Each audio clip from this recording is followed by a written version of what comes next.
Bueno, pues buenos días a todos.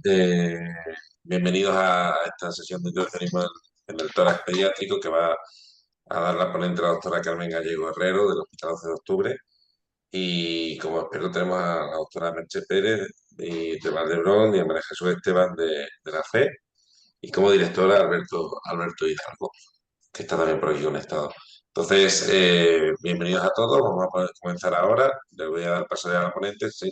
Antes solo recordar que no habrá participación oral de los alumnos, de los escuchantes, pero que puedan pasarnos las preguntas o los comentarios que tengan por el chat y al final intentaremos resolver las dudas con los expertos, ¿vale? Muchas gracias y espero que lo disfruten.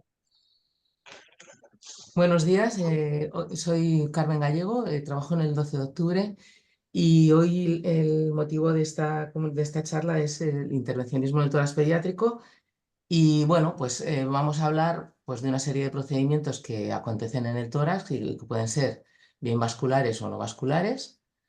Iniciaré la charla con los métodos de imagen de los que disponemos para estos tratamientos y estos procedimientos. Y luego, bueno, pues haré un pequeño resumen de cada de los procedimientos que vamos a hacer, tanto vasculares como no vasculares, y una conclusión. Entonces, claro, el niño tiene la peculiaridad frente al adulto de disponer de un montón de cartílagos costales no osificados que nos permiten probablemente en la gran mayoría de los casos poder acceder a muchas estructuras del tórax, aunque parezca mentira, mediante ecografía.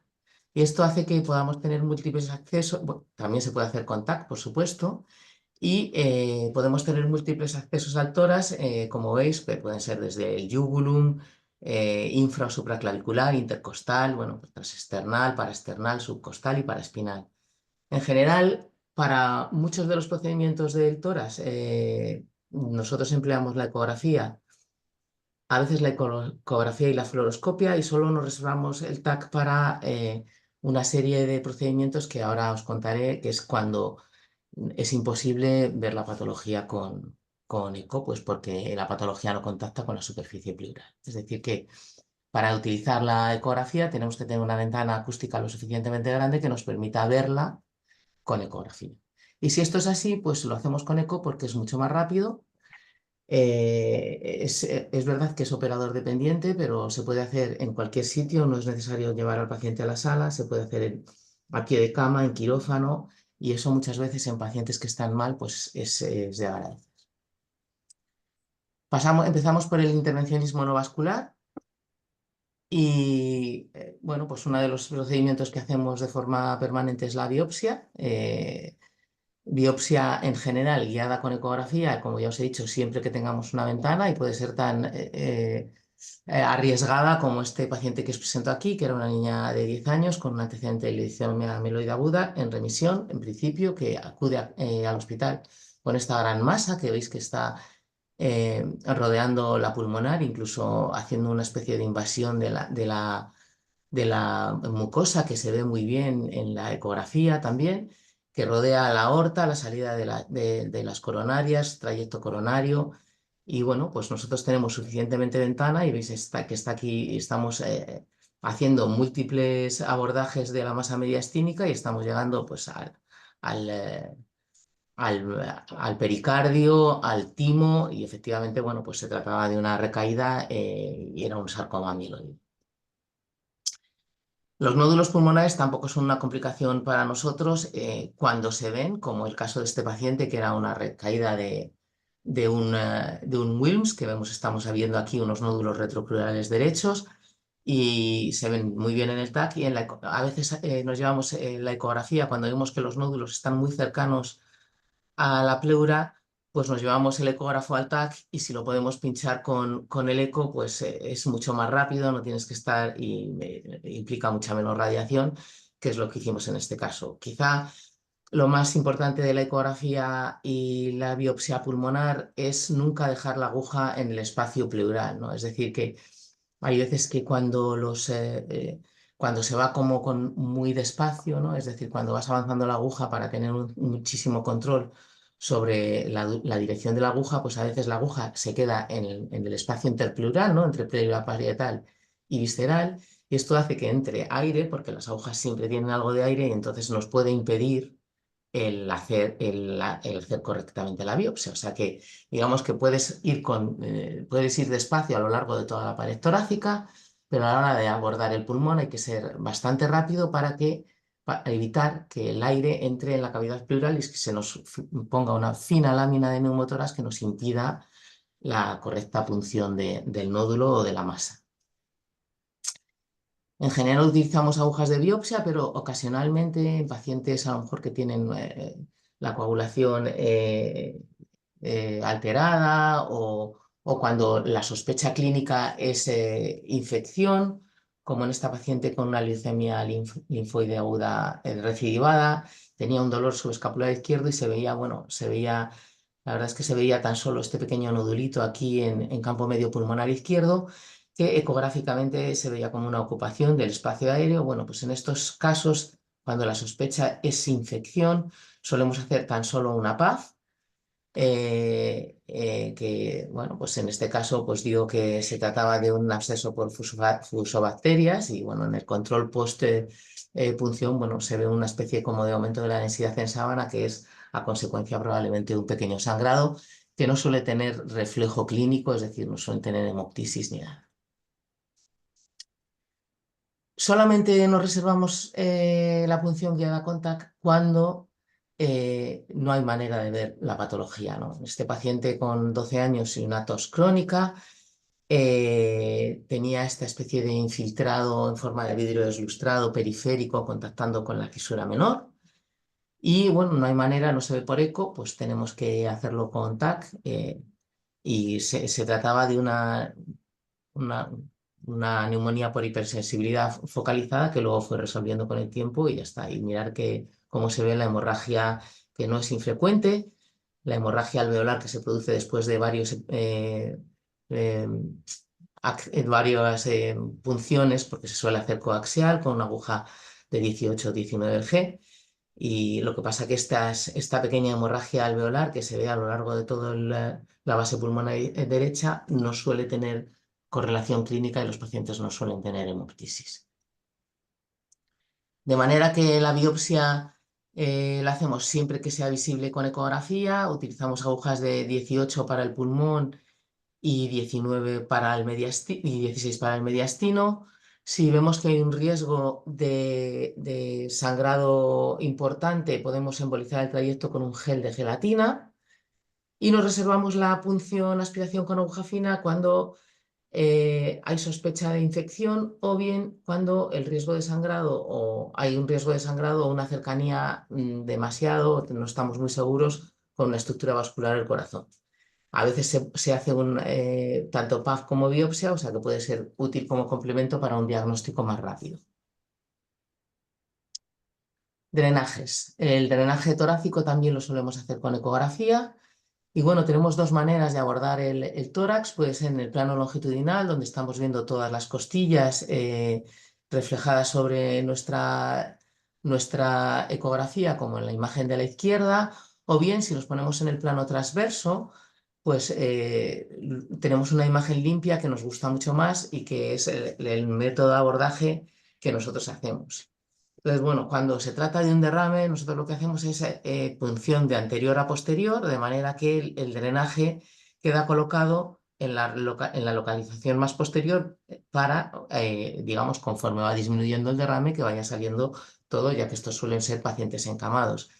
Mientras que en el neumotórax lo que hacemos es una punción de posterior a anterior para que el drenaje quede anterior y la última gota de aire que pueda salir, que se suele poner en la porción no declive, pues la podamos sacar con nuestro drenaje. Esta es una de las ventajas que tenemos sobre la punción ciega, que es la que hacen los pediatras o los cirujanos que pinchan perpendicular y el tubo va hacia adelante o hacia atrás un poco según arte, porque ellos no tienen ningún control sobre la localización del catéter. De manera que nosotros si tenemos un derrame, como en este caso, pues vemos aquí los músculos de la pared torácica y vemos cómo la aguja ha llegado al derrame, no tenemos que avanzarla más porque ya sabemos que está ahí y además nuestro procedimiento nunca termina hasta que no hemos visto cómo pasa la aguja y después sobre la aguja pasamos el catéter. Entonces tenemos control de que nunca hemos tocado el pulmón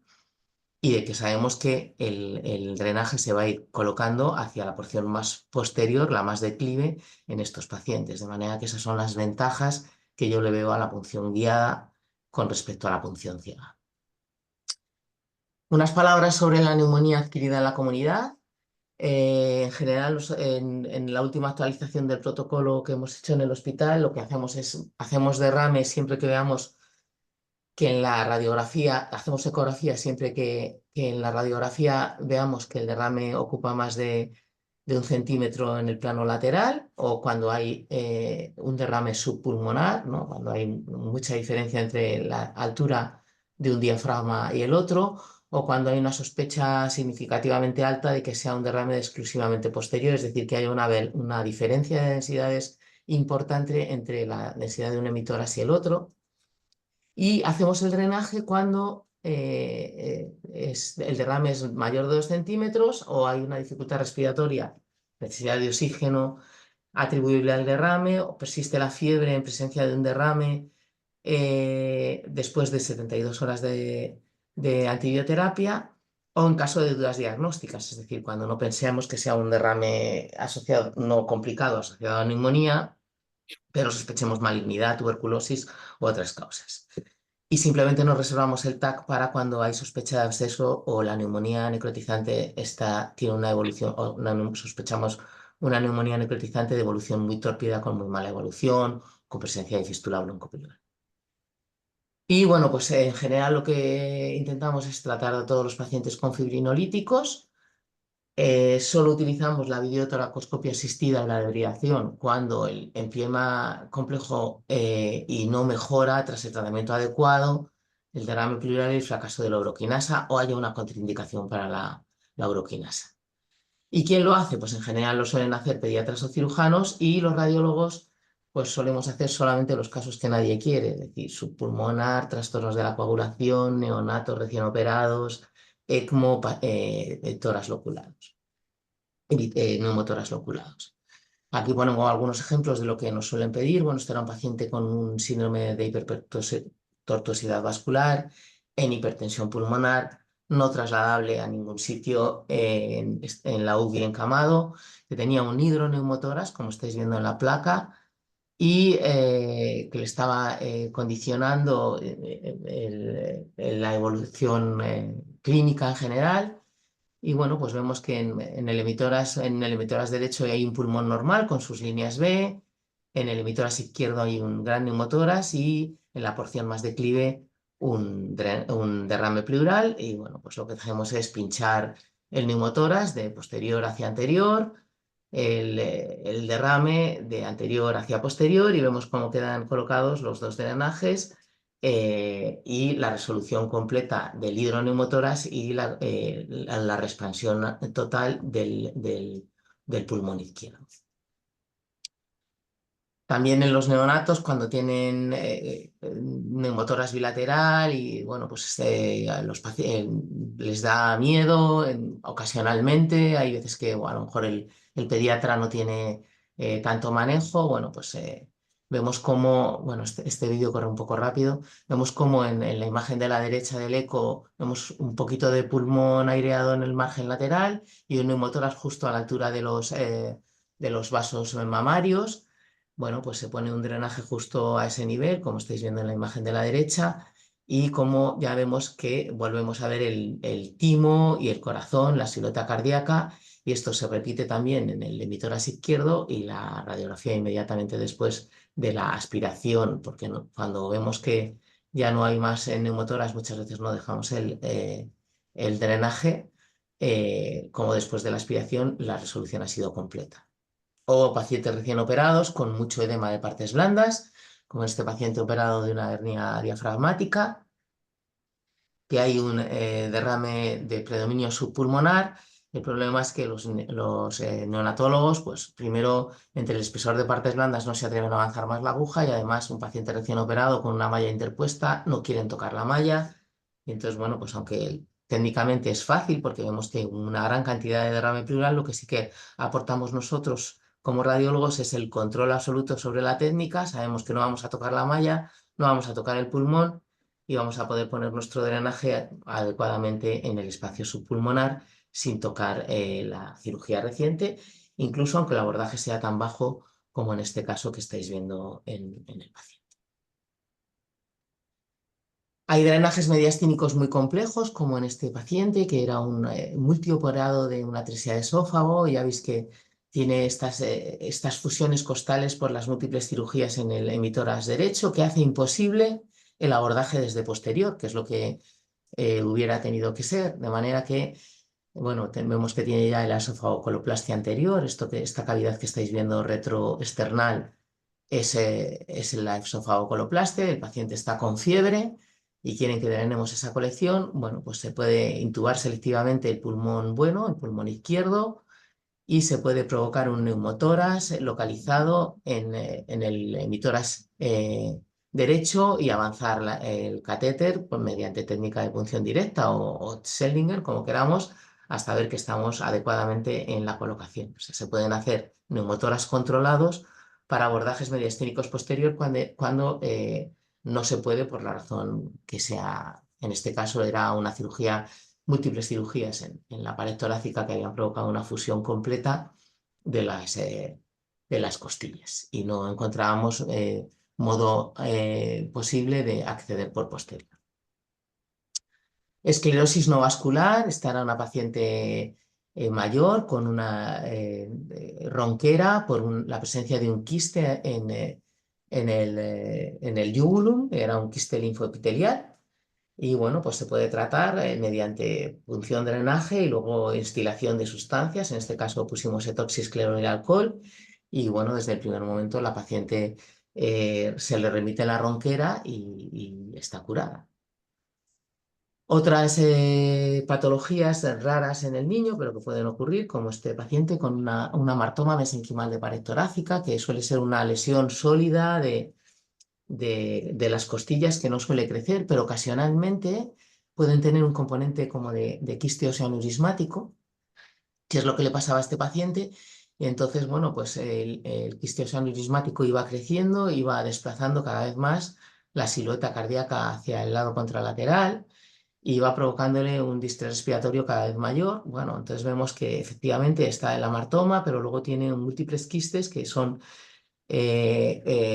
anatomopatológicamente son similares a los quistes oseaneurismáticos y nosotros a estos pacientes los podemos tratar el componente de quiste oseaneurismático para que remita el crecimiento, que es lo que hicimos, ¿no? Entonces, bueno, pues vemos en el eco que efectivamente hay múltiples cavidades quísticas, lo cual nos hace muy fácil el abordaje de cada una de ellas.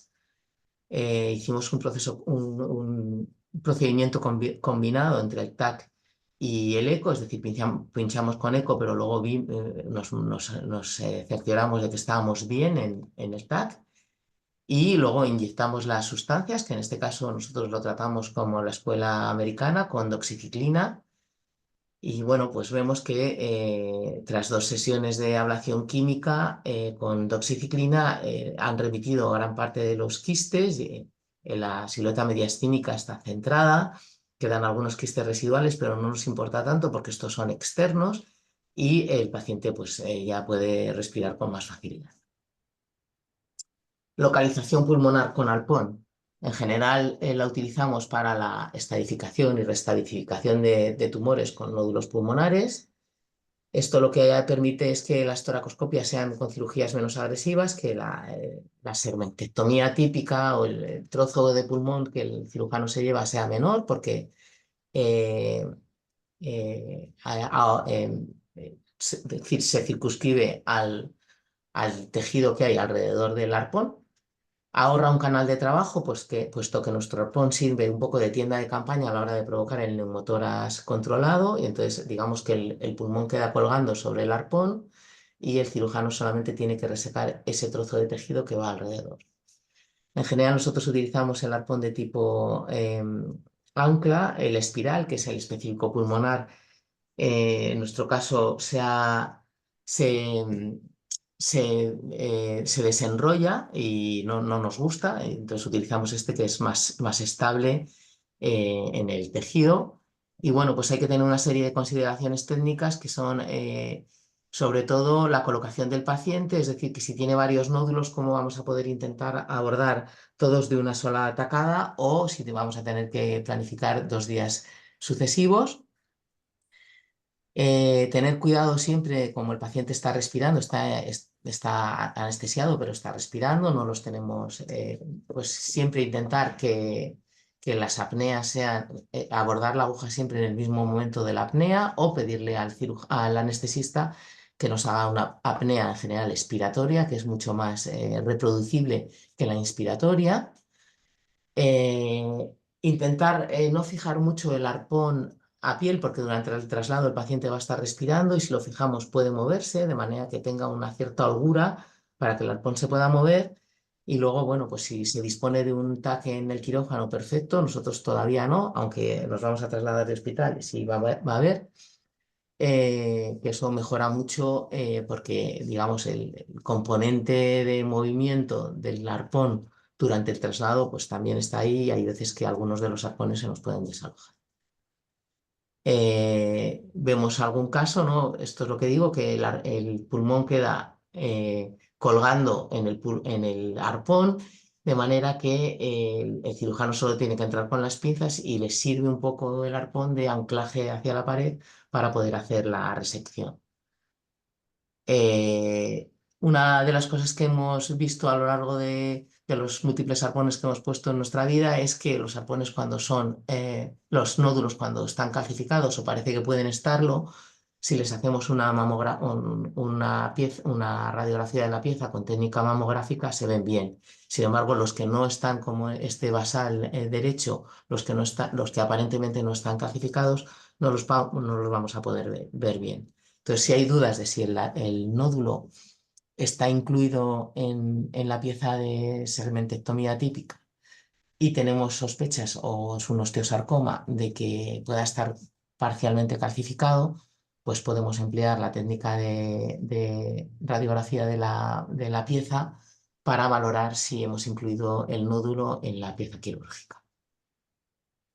Prótesis, en general la dilatación tanto traqueobronquial como esofágica, como las prótesis esofágicas en nuestro hospital las suelen poner los cirujanos vía endoscópica, pero ocasionalmente pues, en estenosis muy recalcitrantes o en estenosis complejas o cuando no pueden avanzar una guía, pues solemos ayudarles nosotros y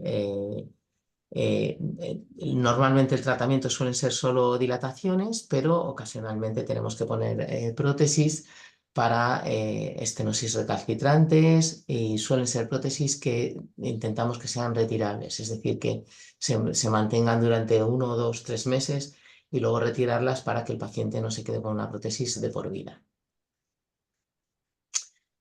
Y ahora pasamos al intervencionismo vascular.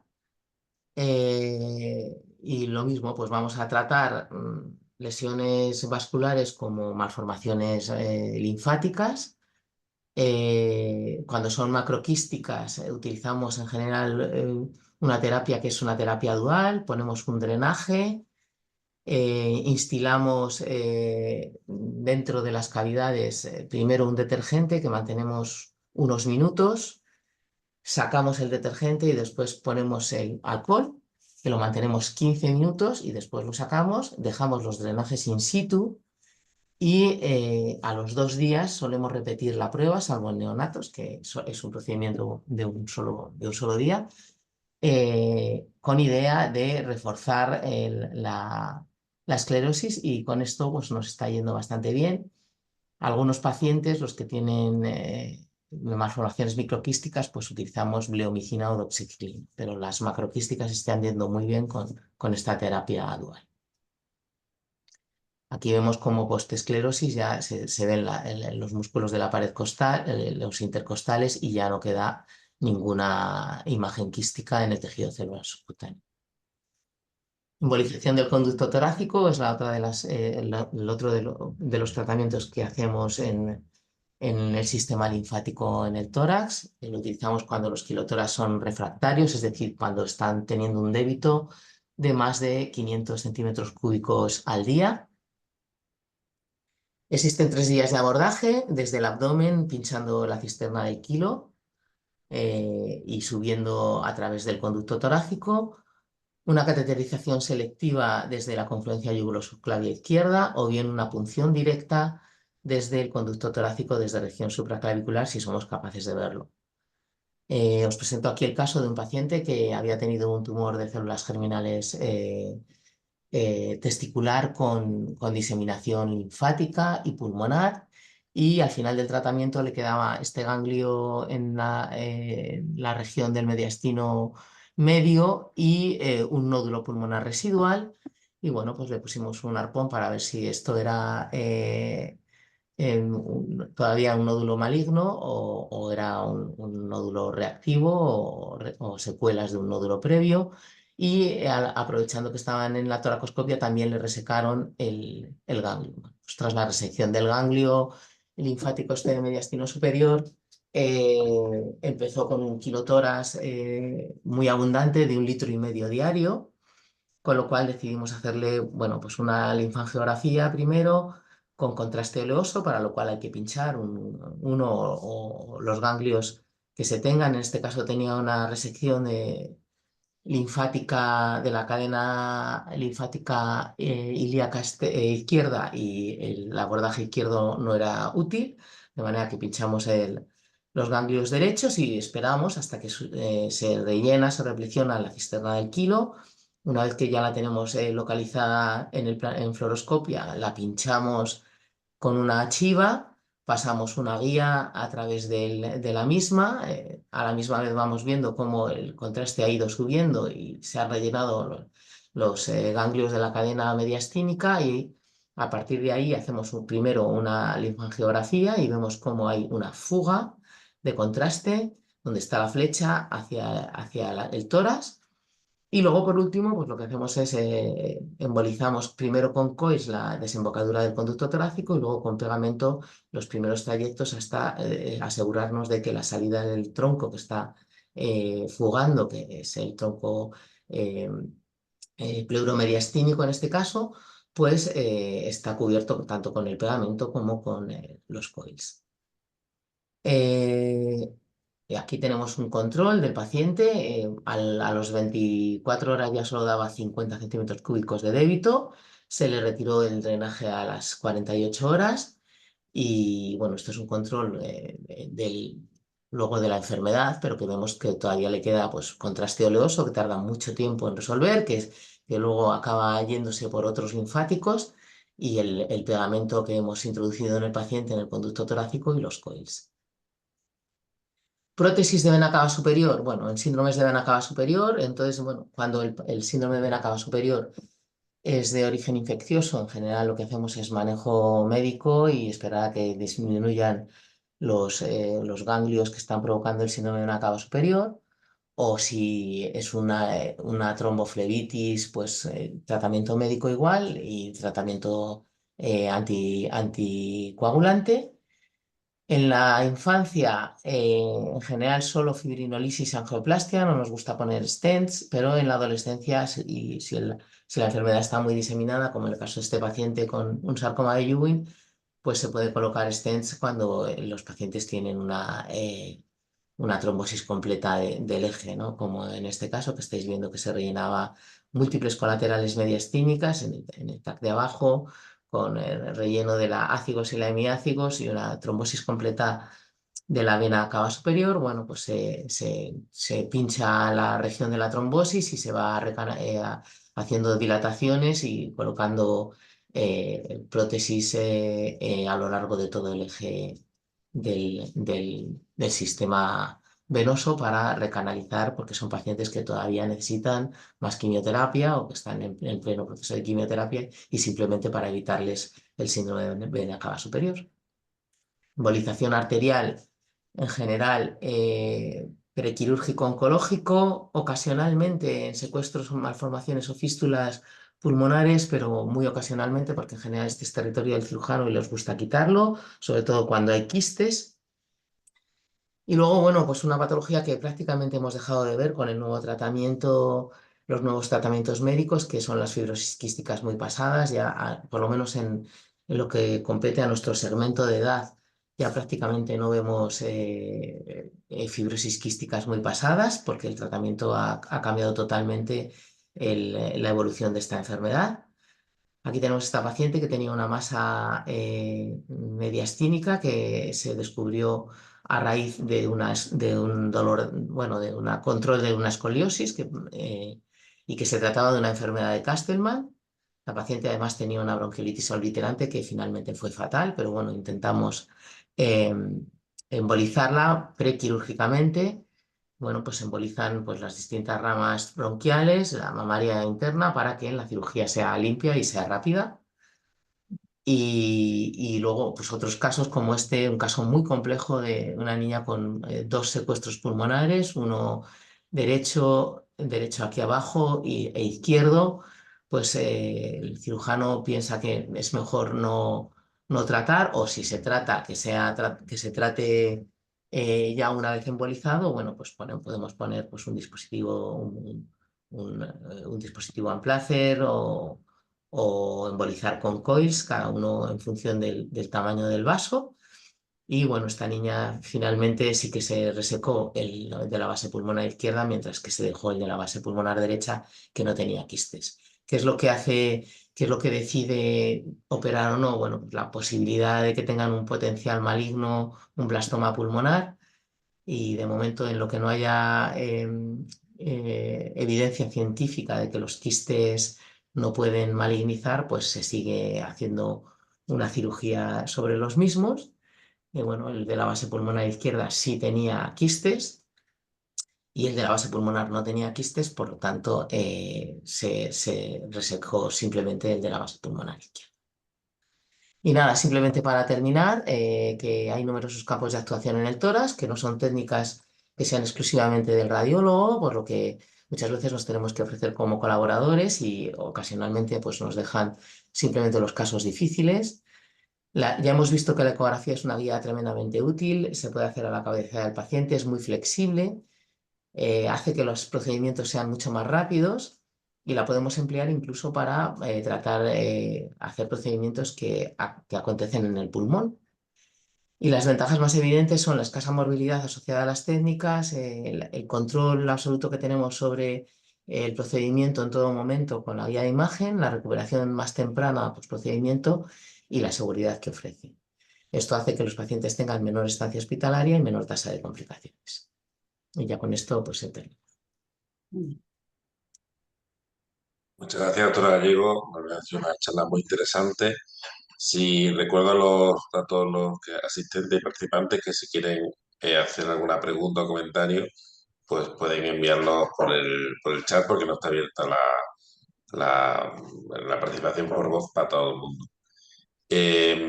No sé si nuestras compañeras expertas quieren hacer algún comentario, alguna pregunta en concreto. Si no Yo tengo tengo, alguna. yo tengo mil preguntas, pero bueno, sobre todo primero felicitarte porque tienes unos casos espectaculares y la charla ha sido súper interesante. Pero bueno, supongo que María Jesús igual. Tenemos yo mil preguntas. O sea, por ejemplo, en el tema de los arpones, nosotros alguna vez hemos utilizado coils. Yo no sé si tú le ves más ventajas, desventajas a uno u otro porque utilizáis arpón y no coil. No sé, simplemente porque nos lo comentes.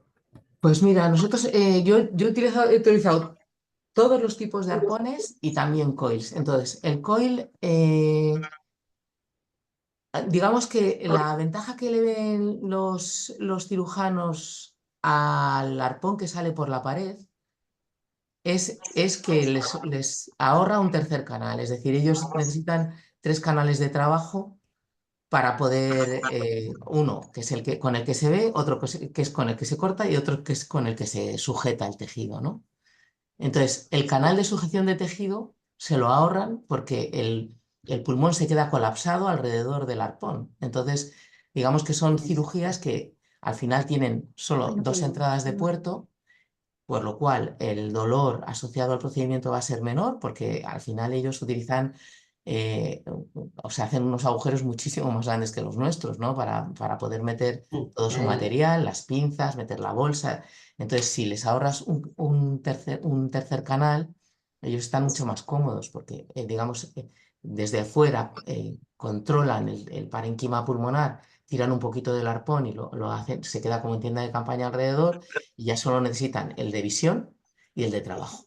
Entonces, al final, después de haber probado todos, nos hemos decidido por este. Y por eso utilizamos el de ancla, porque el de espiral, al tirar del arpón por la pared torácica desde fuera, se iba desenrollando. Aunque es un arpón que tiene mucha rigidez y que para liberarlo notas la tensión, pero se va, conforme van pasando el tiempo y como estás ejerciendo algo de presión sobre el mismo, pues se iba desenroscando y entonces muchas veces tenían la idea de que no sabían si habían estado bien, habían cogido el fragmento de pulmón suficiente. Por eso utilizamos Ya, el que ya, es vale, con tipo ancla y por eso utilizamos un arpón desde fuera. gracias. Bien, ¿Tú quieres? No Yo oigo. tengo muchas preguntas también. No, no, perdona, María Jesús, tú. No, que no se estaba escuchando, que se me ha ido la voz. Anda. Ah, vale. Yo estoy de acuerdo con Mamen en cuanto a los arpones, lo mismo. Nosotros no utilizamos coils y lo que hemos utilizado también, utilizamos el de ancla porque el de espiral empezamos a utilizarlo y el cirujano cuando llegaba a quirófano se lo encontraba fuera. Entonces dijimos no. Y el otro, el de ancla, va muy bien. Y a ellos les ayuda lo que ha comentado Mamen. Sí, sí.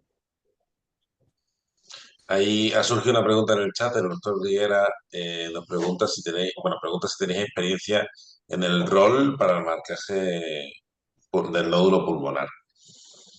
Pues la verdad es que no.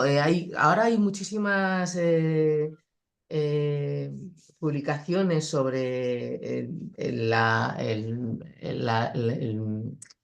hacerlo con medicina, con este marcaje, pero yo no tengo experiencia y los médicos nucleares no han mostrado interés, aunque yo creo que, por ejemplo, hay una radióloga con nosotros que primero fue médico nuclear y que le gustaba esta técnica, pero no la hemos puesto en marcha porque nadie nos la ha pedido. Yo creo que eso podría estar bien.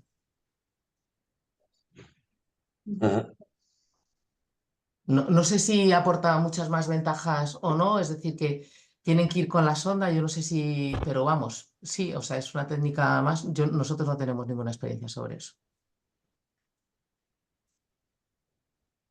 Muy bien. ¿Tenéis experiencia en linfa-RM pinchando los ganglios con Nosotros la verdad es inyección de que no gadolinio? tenemos desarrollada. Para hacer la linfografía por RM. Pues la verdad es que Sí, todavía no la hemos. Tengo muchas ganas de empezar. Yo creo que nos vamos a reservar para el hospital nuevo porque ahora mismo la resonancia está muy alejada de la sala de punción. Y cerca de la resonancia no tenemos ninguna sala de trabajo que nos permitiera, digamos, pinchar el ganglio y trasladar al paciente con una cierta seguridad. Entonces, no, casi todas las publicaciones están hechas en máquinas de 3 Tesla y nosotros todavía no tenemos, por un lado, y luego la dificultad de poder hacer la técnica de una forma un poco sensata, es decir, tener una sala donde podamos tener el ecógrafo, pinchar los ganglios. En principio, hay que meter al paciente con las agujas puestas todavía en los ganglios y inyectar el gadolinio durante la exploración. Y eso nosotros no tenemos, digamos, el soporte habitacional suficiente como para poder hacer eso, la verdad. Pero sí Nosotros, que tengo ganas de empezar, porque yo creo que probablemente tener al paciente diagnosticado fuera, sin tener que esperar el lipiodol, sin las horas de sala que son, porque muchas veces el lipiodol tarda mucho en subir y te, sí, sí, te- sí. te cancela una sala durante una mañana entera, pues estaría muy bien. Muy bien. Pues no sé si hay algún comentario más tenido, tanto de la audiencia como de nuestro panel de expertas, Yo, pero si no, si me dejáis hacer otra. ¿Tenéis experiencia en embolización de las MAPCAS? No, eso es un territorio que tienen los cardiólogos en nuestro hospital, mm, y que no van a soltar. O sea, lo hicieron ellos inicialmente cuando yo llegué al hospital, ya había un servicio de hemodinamia infantil muy potente, que además incluso hacía técnicas de radiólogo, porque no había una radiología infantil intervencionista muy desarrollada, y bueno, eso digamos que ocasionalmente nos pueden pedir ayuda para alguna determinada canalización o un catéter, pero no, eso lo hacen ellos. No tenemos ninguna experiencia. Que, Aquí en bueno, la el comentario va porque bueno, justo ayer, ¿eh? O sea, lo que tú dices, o sea, un paciente que trata las MAPCAS, el hemodinamista que nos cierra todo desde el ostium, incluidas las bronquiales en el ostium, con un Amplatzer o con coils, y que el paciente hace una hemoptisis masiva y no teníamos por dónde entrar. Claro, o sea, yo según qué territorio trabajamos y con el riesgo de sangrado a posteriori, pues utilizamos partícula, aunque sea partícula grande, Gruesa. cristal, ¿no? Pero Sí. no nos cerramos la puerta de entrada así como así. Fue como un poco de discusión. Pero bueno, pues quería saber tu opinión al respecto. No, la verdad es que no te puedo decir. Ellos yo creo que no utilizan partículas nunca, No, no, no, no usan, no. y probablemente en la literatura no veas mucho de partículas, de embolización con partículas en el pulmón, o sea, en el pulmón, vamos, sano en el sentido de que el alvéolo está limpio, porque como es territorio del cardiólogo, ellos no lo emplean, y entonces yo creo que no debe haber nadie que tenga una serie ni mínimamente tal de cómo es la embolización distal con partículas con respecto a la embolización proximal con plugs o con coils. La verdad es que no lo sé, no se me había ni pasado por la cabeza. No, o sea, yo entiendo que lo que es la propia MAPCA, que es pues las ramas de bueno, intercostales o ramas de la Sí. subclavia, pues cerrarlas con plaques o con coils sí, pero las propias bronquiales, que además son bronquiales patológicas, hipertróficas, tortuosas, pues hombre, pues no, yo creo que no. Entonces, bueno, de hecho ayer, o sea, es que el niño hizo 2 litros de hemoptisis y, y poco pudimos hacer, ¿no? Pero no Claro. teníamos cómo acceder. Todo se rellenaba por microcolaterales y no. Pues no sé, pero les preguntaré a mis cardiólogos cómo verían ellos hacer digamos, un estudio sobre esto, ¿no? Ujú. Igual está bien, ¿no? Decir, bueno, pues vamos a hacer una cosa. Vosotros embolizáis los troncos tirocervicales, las mamarias, como queráis, pero cuando sea una bronquial, ¿por qué no utilizáis unas partículas gordas y a ver cómo van, ¿no? Eso estaría muy Es bien una como opción, un sí, sí. estudio, porque yo creo que eso probablemente no está hecho ni escrito. No. No, no. No. Perfecto. muy bien, Eh, pues dime. no, yo quería seguir haciendo preguntas, pero bueno, no sé cómo veáis, ¿eh? Sí, sí, sí, adelante. Pues, No, es tiempo que, o Tenemos tenemos. tiempo sea, todavía, así que no hay problema. en el campo de las malformaciones vasculares, nosotros utilizamos mucho Sotradecol Sí, y, y la última noticia que tengo es que se deja de distribuir en España. No sé si tú sabes algo al respecto efectivamente. Yo estoy ya gastando y las por qué últimas lo vais a unidades. cambiar. Es una desgracia porque para mí, como esclerosante, Es es 3 veces fantástico. superior al etoxiclerol, Sí. incluso cuando utilizamos la misma concentración. O sea que ahora mismo los esclerosantes así detergentes, ¿no? Los que quitan un poco la lipoproteína de membrana son el Sotradecol y el etoxiclerol. Yo tardé mucho en conseguir que me compraran el Sotradecol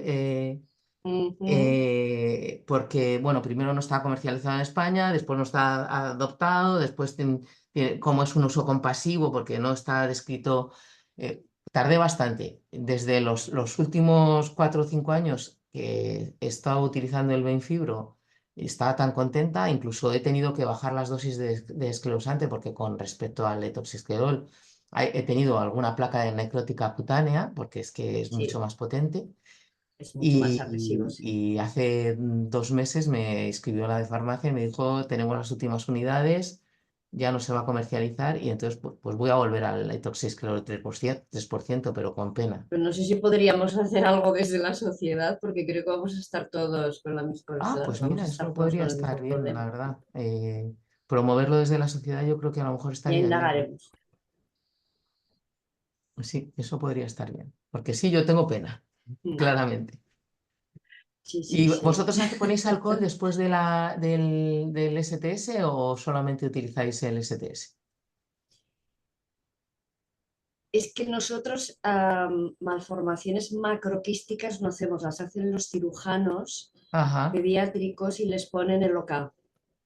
Ah, les ponen loca. Ya, ya, ya, ya. Sí. Ya. Ujú. Yo Nosotros, utilicé OK No sé también cómo lo al principio consiguen, de los pero sí. tiempos, pero la respuesta era un poco irregular a mi gusto. Con esto sabes que lo dejas seco. la A mí única me gusta bastante más. Después de haber probado la bleomicina, Ellos están contentos, yo no sé. Mm. Yo la verdad es que también utilicé el OCAI, como dices, Mamen. Al final tenía resultados muy variables, ¿no? Y me recibía mucho. Y al final, pues nosotros lo que estamos utilizando para las macroquísticas, la bleomicina, y nos está yendo bien. Sí, es verdad que la bleomicina es un esclerosante muy potente. Yo la bleomicina, como tiene esas complicaciones potenciales, ¿no? De fibrosis pulmonar, los de la paz describieron un caso de una niña que había tenido una toxicidad pulmonar aguda y que había acabado en la UBI solo con una dosis, o sea, en una malformación venosa y tal.